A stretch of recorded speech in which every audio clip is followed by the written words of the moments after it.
And that means self-managing. That means understanding what might be bothering you, what might be going on for you, and what that mirrors back to yourself. And I love the just holistic process of supervision where you can bring any question, any topic, anything, whether it's related to just your client or just yourself, and we'll figure out how it's connected and how it's just really, it really is just connected. And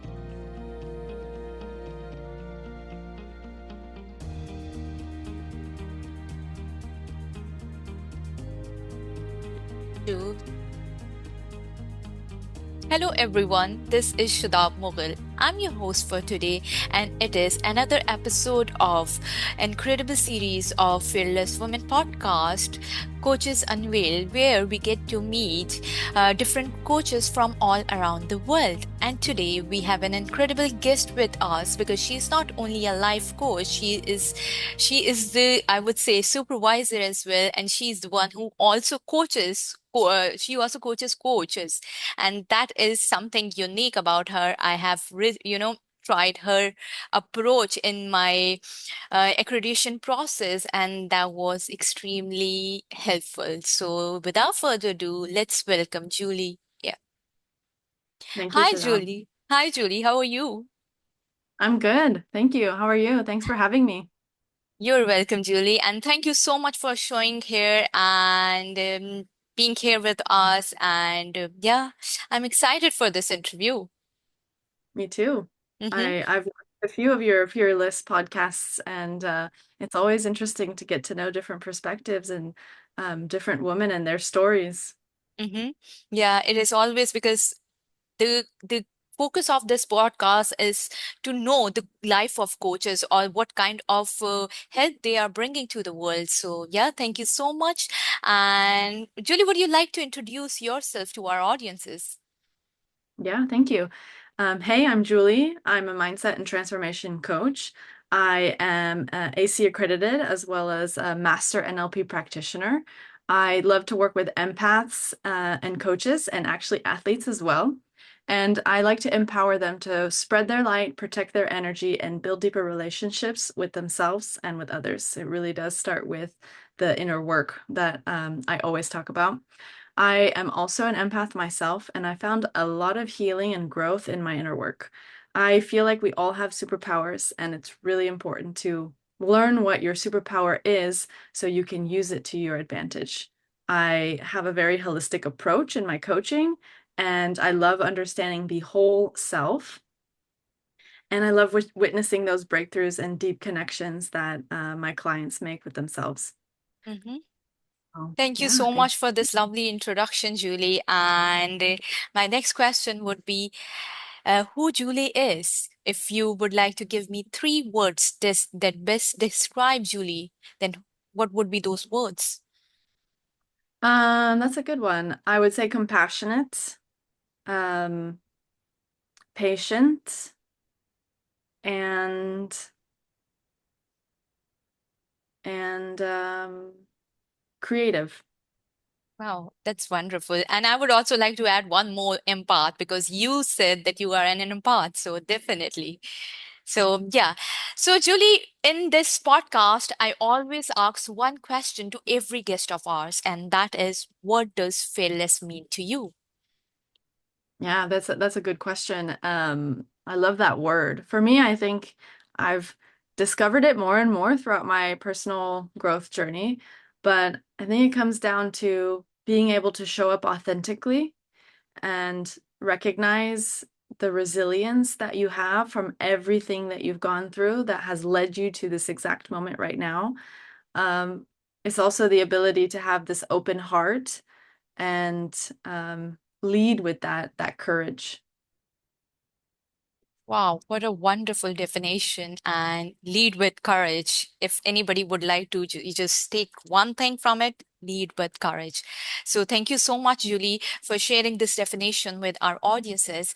So, Julie, as I already know that you are also a coach and you got your certification from Shetty School in 2020, I guess. Okay. Yeah. So, yeah, what really brought you into the field of coaching? I love answering this question because I think it's funny. Um, I think it was a happy accident for me. I I came across the Shetty certification school, and I just really wanted to do it for myself, to do my own inner work. I was taking a really deep, hard look at my life and everything I had been through.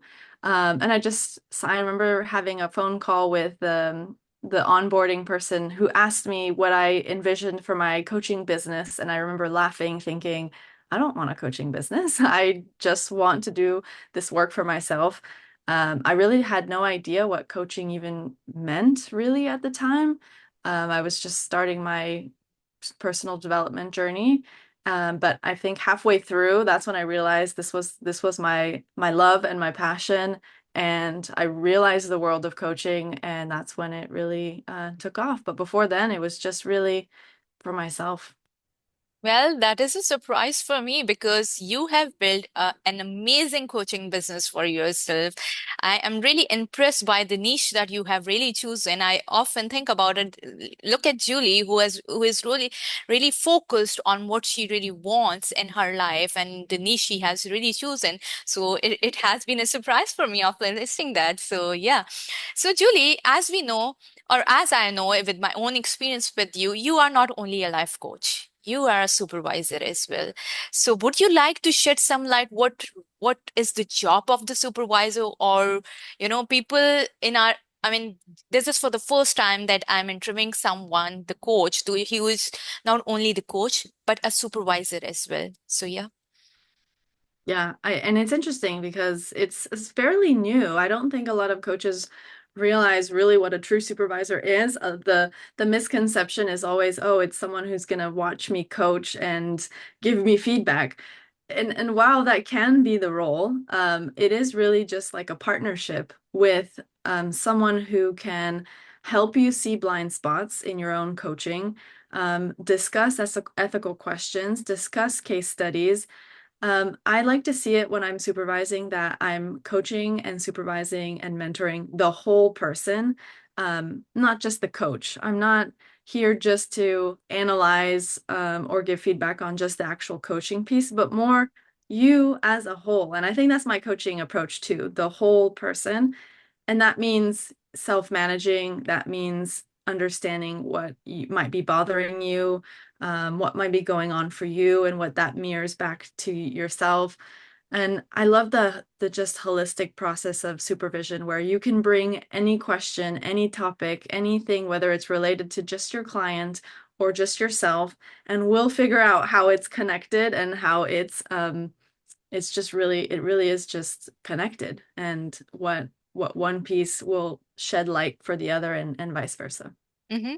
And I would like to add one more thing. If you are a coach watching this episode of ours, that you must know that if you really want to become an accredited coach, Julie is the right person for you because she she guides you throughout the application in such a manner that this process, the entire process becomes really effortless for you. And I am saying because I have, you know, it's my experience. It's tried and tested.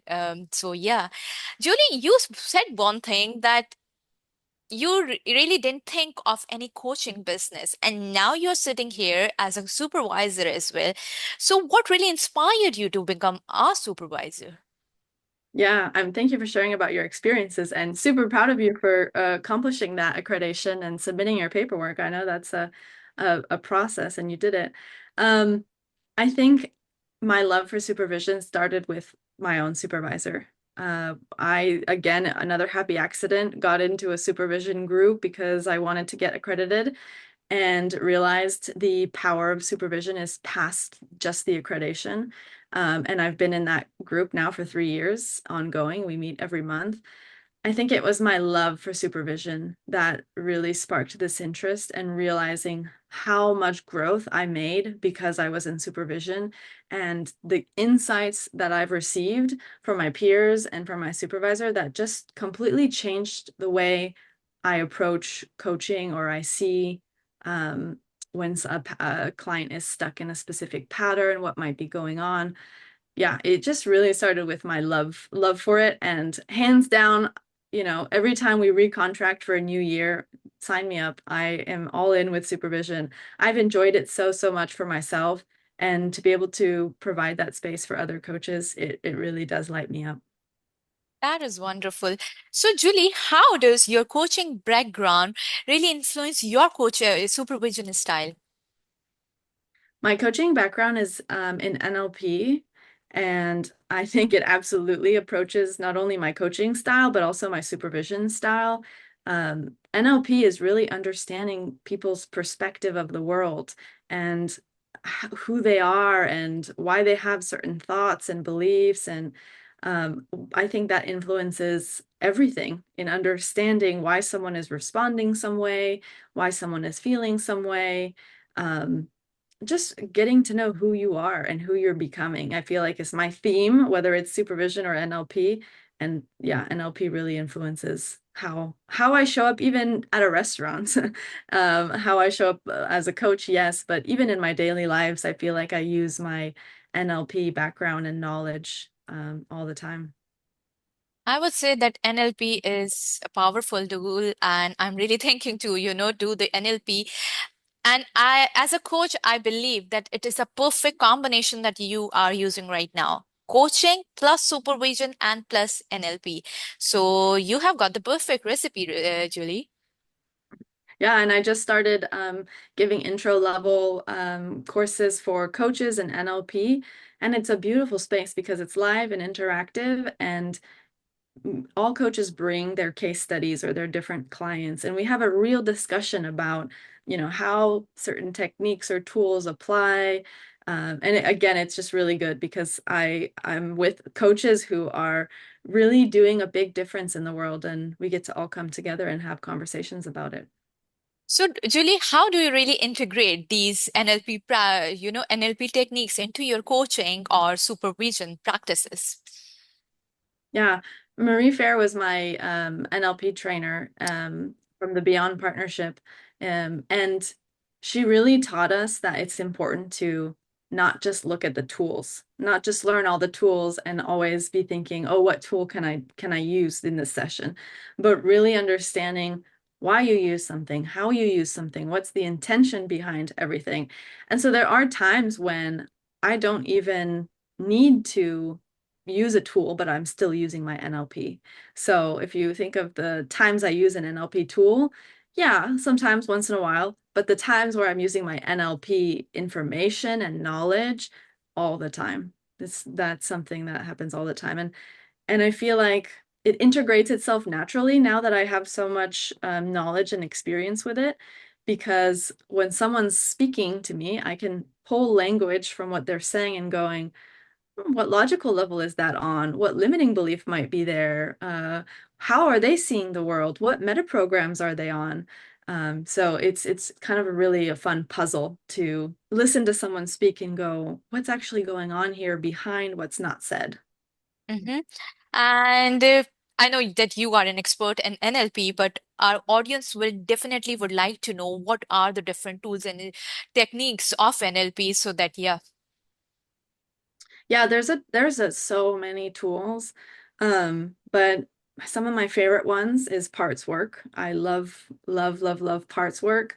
Um, Timelines, there's a lot of different time kind of tools around timelines, which is going back in time to either find where you were resourceful, find where you were confident, or go back in time to figure out where you picked up a certain belief and how it made an imprint on your inner child. So those are probably my favorites. But then there's submodalities.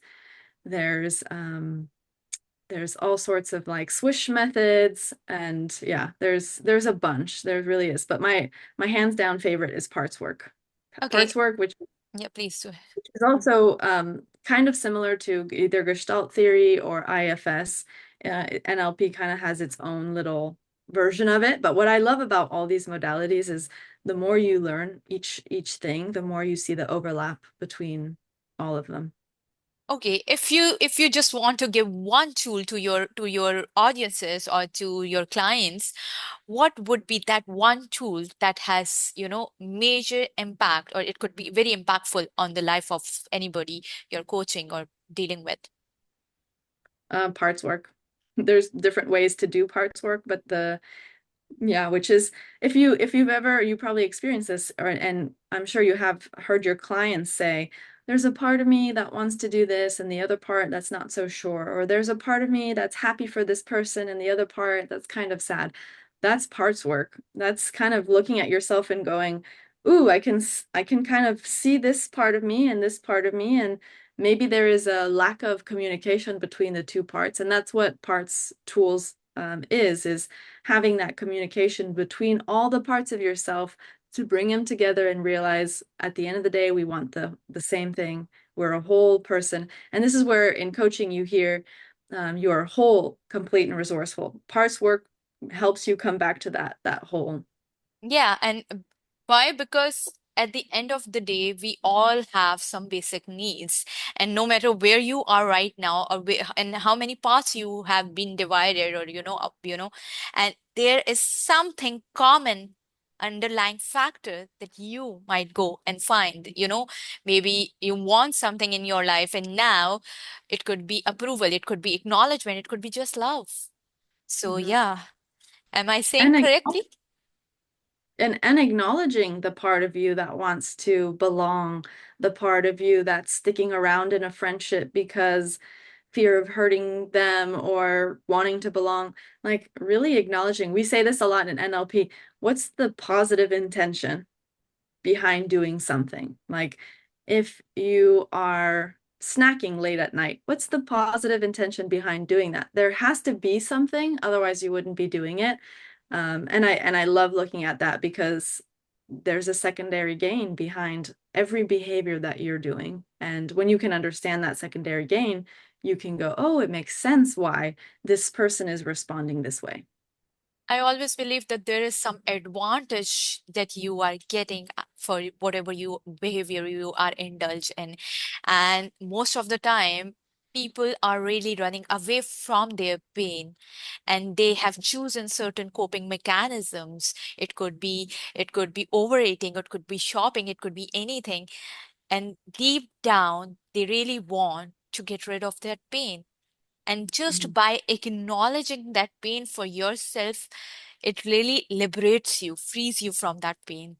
So yeah, and I would definitely like to know more about this SparkWorks thing, because I have been really interested in NLP since long, but I've never got a chance to do it. But yeah, I would be doing it some time, I would say. And and make sure that the program you do for NLP includes parts work, because I know a lot of programs don't have the parts work in it. So Oh, make sure it includes the parts work. okay, Yeah. so now talking about the different tools and strategies, and our focus was on the part works. So how does NLP help coaches and your clients to really change the patterns that drive their behaviors, I would say? If you could just explain the entire thing to our coaches or the clients that may be watching your interview. Yeah, there's all these terminology and language and learnings that a coach can take from NLP to use in order to read language. Like, um, when a client says something, maybe there's something that they didn't say. What was it that they didn't say? Maybe there's something that was distorted. What was distorted? Maybe there was a belief in there, and you can pull that belief and go, oh, so it sounds like you believe that this is the thing that must happen to do this. And you can mirror that. You can mirror so much more powerfully when you have that knowledge with your clients, because you're mirroring something that is pretty much said, but they don't realize they're saying it. And I love hearing this from my clients of, oh, I feel like you read my mind. And I did kind of, but most of the time you told me what you needed to say. You just didn't know how to articulate it. And I took the words and go, oh, it sounds like then you have a belief around this. And then you mirror that back to them and they can go, oh yeah, I guess I do have that belief. Where did that come from? So that's the powerful piece of it, is the mirroring piece of going, what am I hearing? What am I listening to? And what more powerful question can I ask next based on what they've just said? That way you're not really going in in circles. You're not really going in the dark. You're asking questions because you know that this might be important here. You've heard me say in supervision, I talk a lot about the working hypothesis. I know you love the working hypothesis too. Giving yourself permission to have a working hypothesis, which is, from what's said here, I think this might be a key information, or this might lead to maybe these beliefs, or there might be something around money here. And you can have that working hypothesis and use it to ask the next question more powerfully, instead of again going in the dark and asking a random question that might not be related. So yeah, what are your thoughts around the working hypothesis? I know you talk about that in supervision. Yeah, because when you give yourself this permission to work around different hypotheses, that you really get to find the answers for yourself.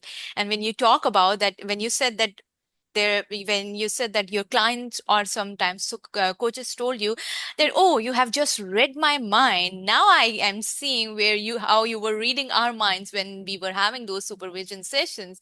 So yeah, NLP, I would say, now let's talk about, Julie, let's talk about how you are really integrating these NLP techniques into your supervision, what do you call, practices. Mhm. I think it's the same thing because, when a coach comes, and how supervision works, especially groups, is everyone brings a topic or a question or a case study. And so let's say that a coach is bringing a case study, which is, oh, here's what my client experiencing, here's where they're stuck, here's what I think worked, here's what didn't work. Like they give you kind of the backstory. I can listen to that language and go, where's the frustration? Where's the resistance? Where's the coach being triggered? How does the coach feel? Do they feel motivated to work with this client? Are they discouraged? Do they feel like they're not good enough in this moment? Like all of that is really key information to help the client, or the coach in this case, my client, process this so that then they can better serve their client. And that's why coaches need coaches. We all have blind spots. And for someone to go, oh, is this what you mean? And I'll give you an example. Like I remember talking to my supervisor earlier on, and I was thinking, I don't feel like I have rapport. I don't feel like I have rapport. And here's all the examples. And I gave certain examples about how when I go in a coaching session, I just go, okay, let's go. What are we getting out of today's session? And I dive deep, and that was my pattern. And after saying all those things, my supervisor just mirrored back to me. She said, oh, I think maybe you're not referring to rapport, you're referring to nurturing. You have rapport. Now you're just wanting to maybe nurture your client more and give them that support. And that was amazing because I had never seen that word as nurturing, but the way she mirrored that back to me was exactly right. I do have good rapport. It was me wanting to go into more nurturing and how to be more nurturing. So I think the beauty of that is like the supervisor can listen to your language and go, are you sure you're missing that? Maybe you're missing this. Have you looked at this? Did you look at this? And you can have that open conversation. And it's really a partnership. And you've seen me in supervision. I share, I resonate. Here's another experience. It's really more like a partnership than anything else. Yeah, definitely. And I'm glad that you have brought the word rapport over here, because we all know that how important it is for us, for coaches, to build a rapport with our clients. And I know that it is a powerful technique in NLP. But how do you use, I mean, would you like to shed some light on how we can build a rapport with our clients effectively at the initial level of our coaching journey with them? Yeah. So I used to think rapport was not really important kind of thing, where okay, who cares about talking about the weather, or who cares about small talk? Like, let's just go, okay, what are your deepest limiting beliefs, and let's dive into it. But then as I really grew this as a coach, rapport is so important to build that trust and build a vulnerable space and build an authentic space. And if you don't spend the time to build the rapport, as simple as going, how's your day? Or how are you showing up today? Or how's the weather? Oh, it's raining here. Actually, the energy behind those questions are important, even though maybe the content is surface level, the energy is important. So I think that was a huge piece for me to go, actually, let me spend some time when I say hello to really build out the connection, the shares, the check-ins that we always do in group sessions to build that rapport, because it's not until you have really solid rapport that you can go really deep.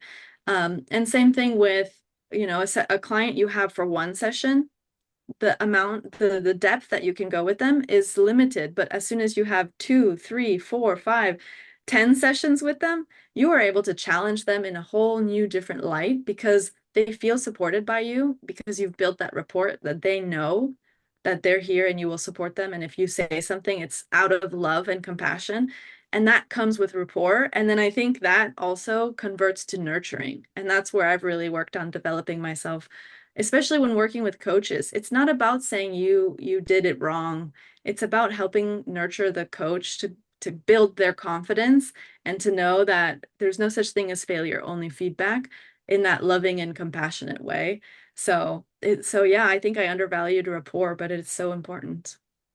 I would say rapport is works like a magical wand because when you enter in this session, you really need to make them feel heard, seen, and feel comfortable. And why nobody will come and give you their deepest wounds until and unless they are comfortable being themselves with you. And how do you do that rapport? And now you know you are the master in NLP. Now you know the value of rapport as well.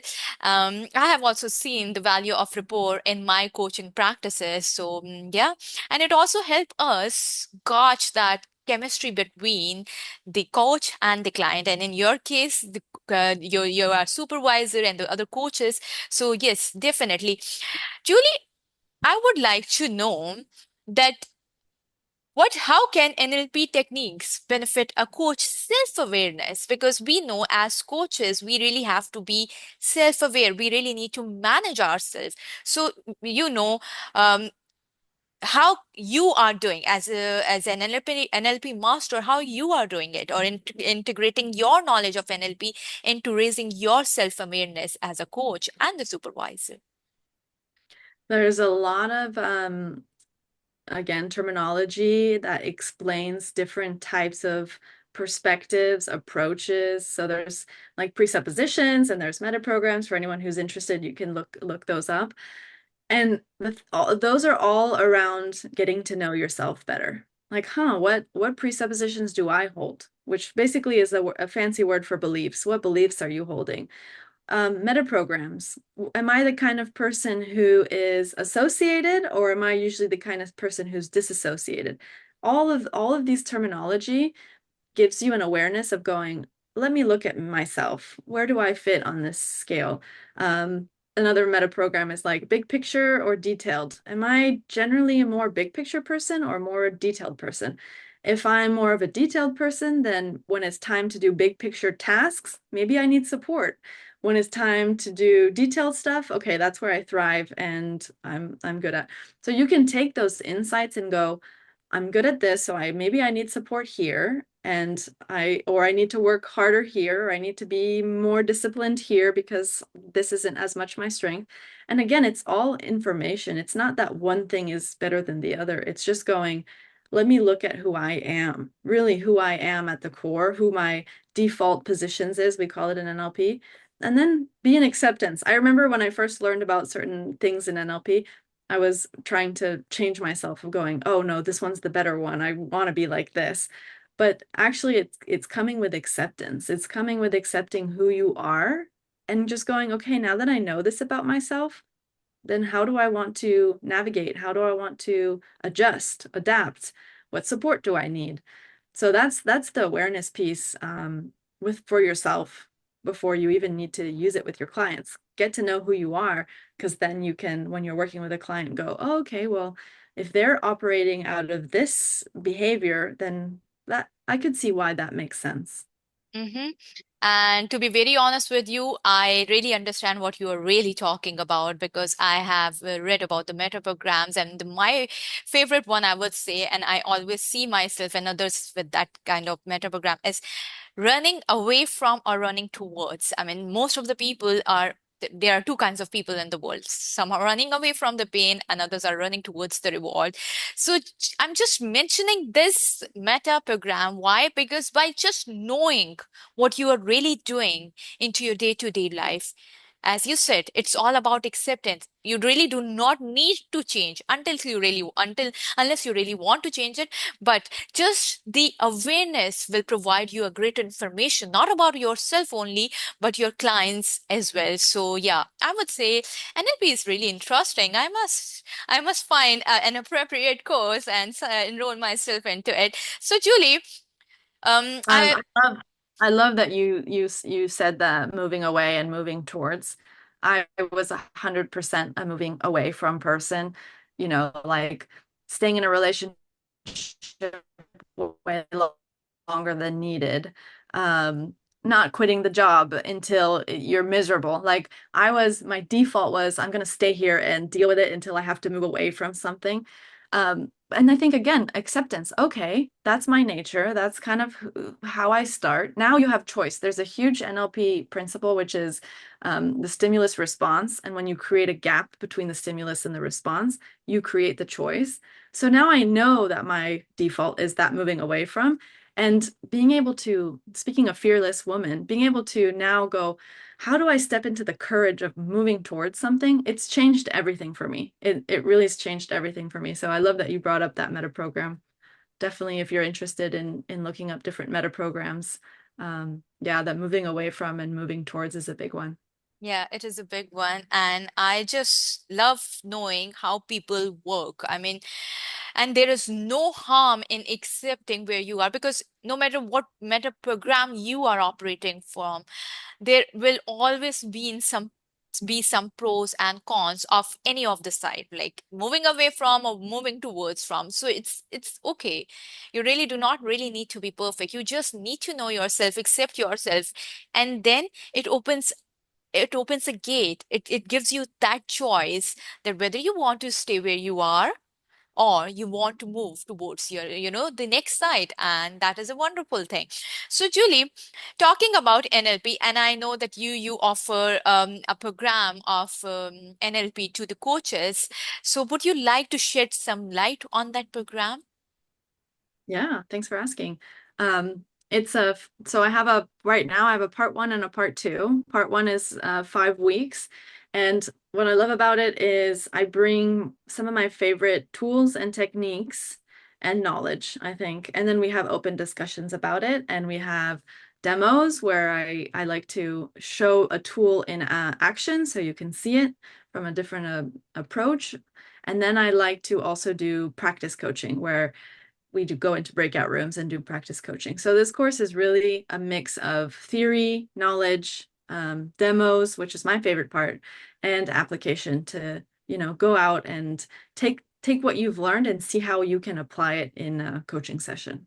Okay, so what I'm really hearing from you after learning these techniques and tools of NLP from you, a coach can really be equipped with these tools and apply these tools in their coaching practices, right? And Okay. that's my favorite. Yeah, that's my favorite thing to hear back from coaches. Oh, I did this. I tried this with my client, or I realized I implemented this. And the thing with any tools, like even, the basic tool of the wheel of life, you can have the understanding of the wheel of life and you can choose whether you do the whole wheel of life with your client or you just take the knowledge of it and use it to coach, okay, on a scale of 0 to 10, where are you in this category? It's the same thing with NLP tools that I teach. You can either take the intent of the tool and use it very specifically, or you can do the whole tool. And I think that's why it's so versatile in that way. Okay, so what changes do you really see in the person or in the coach who are really applying these coaching or sorry, NLP tools in their coaching practices? I think it's as simple as going, what you can accomplish in one session might otherwise take you 4 sessions. I think it's the how quickly you can go deep and just kind of like, the metaphor of a plumber who just comes to your house and knows exactly where the problem is. I think that's very similar to NLP. You can listen to a story and go, okay, I see it could be good. It could be this. Let's go here instead of going, oh, we have to look at all of this. You can really, um, you can really direct, so to speak, the client a little bit more specifically and get to deeper things a lot faster. So I think that's the benefit is you save so much time and you go deeper. Okay, so what I would say that we have talked about NLP. We have talked about the supervision that you are offering to the coaches for the accreditation process. But would you like to shed some light on the accreditation process itself, and how do you really help people or coaches to help them in their journey of accreditation process, I would say. So the accreditation process, yeah, I'm happy to help. And I always share the paperwork can be a bit much. So I'm happy to share and support you through that process. I had to go through that myself and had lots of support. But I think the beauty of going through the accreditation paperwork is there's so many pieces to it. Of course, one being supervision, you need supervision, and just having that levels your coaching. But even the different essays that it involves, like understanding your coaching approach and style, even taking the time to sit with yourself and go, what kind of coach am I? What's my approach? What do my clients keep telling me I'm good at? Like, again, it's another version of going, who am I as a coach? And knowing yourself in order to then continue developing who you are. And throughout the application, when you're having to reflect and talk about your clients and talk about your coaching approach and style, all these things really help you dive deeper into, yeah, who am I as a coach? Who am I transforming into? What do I still want to learn? What competencies am I building? So it just takes a really, really big look around all those components that continues to develop you as a coach professionally and, to be honest, also personally. Okay, so what are the common challenges that coaches faces or are struggling with when they really want to apply for the accreditation process? Because when I really wanted to apply for accreditation process, I didn't know anything about it. So I would like you to tell us what are the common challenges. I think there's two pathways here, just like a lot of things. There's the technical piece, which is everything you need, the transcripts, the essays, the writing. And then there's the other piece, which for me is the mindset piece, which is like, what does it mean if I become accredited? That means I become a next level coach. And what does that mean? Am I good enough for that? So there's the emotional and mental and mindset piece that is actually quite probably at least 60% of the application going, am I ready to commit to saying I'm all in? Am I ready to put myself out there as an accredited coach? And that holds a lot of the weight too. So you can't mislook that side. And then of course there's the actual work of the application and the writing and all of that. But I think it's really important to look at the two sides, because if procrastination is probably the biggest thing when it comes to the application, and it's both pieces. It's the fact that it's complex, and it's a good thing. They don't want to make it easy, otherwise everybody would be accredited. And it's the other piece of going, this means I'm all in. This means I'm committing to, spending my time and energy in developing myself as a coach. And that might have its own level of beliefs, fears, doubts, self-worth. So really important to look at that aspect as well. Mm-hmm.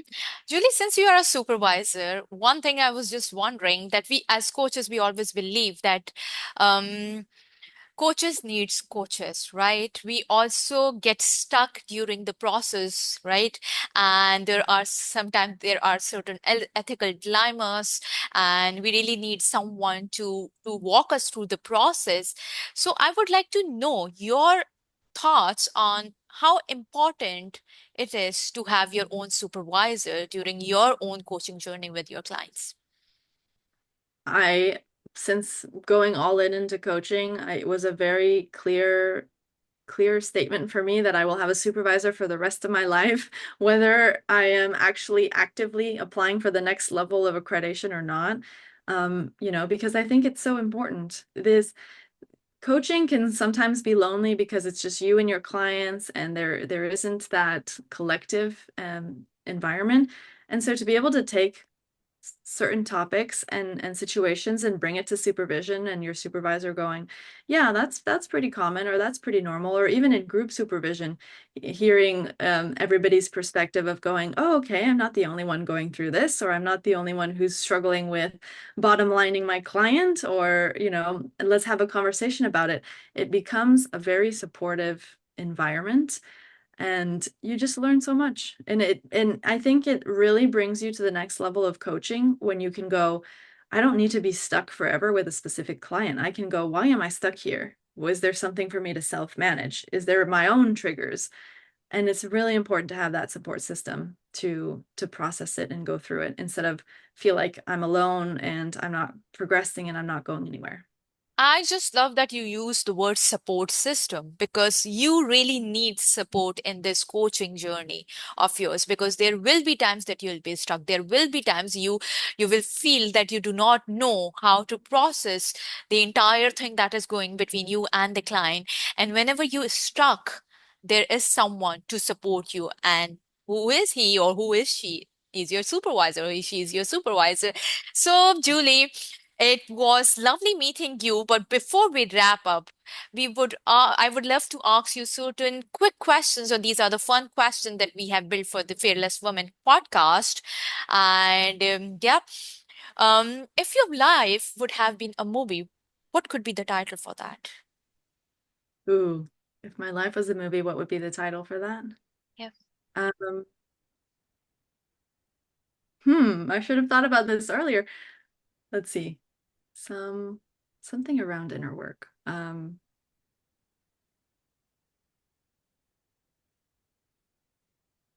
Maybe just becoming. Wow. Becoming. Yes.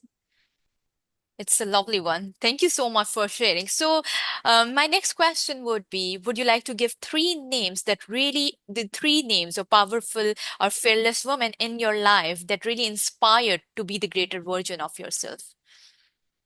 So hands down, my supervisor, Marie Fair, is, yeah, like I'm so grateful that I crossed paths with her, and she's been so supportive. And speaking of fearless women, I think it's the people in your life that sometimes see more for you than you see in yourself. And hands down, that was Marie Fair for me, my supervisor. My first coach, Karuna, um, she is amazing. She's a hypnotherapist, and where I really started doing my own inner work. So definitely Karuna, I would say. And um, and Mira. Mira was from the Shetty school. Uh, She also was very inspiring to me. Um, and she is why I started NLP. She helped me start my love for NLP by teaching us about NLP. So yeah, I have a really good support system there. and what advice would you like to give to any new coach who about the importance of supervision or getting themselves accredited, yeah, or maybe NLP?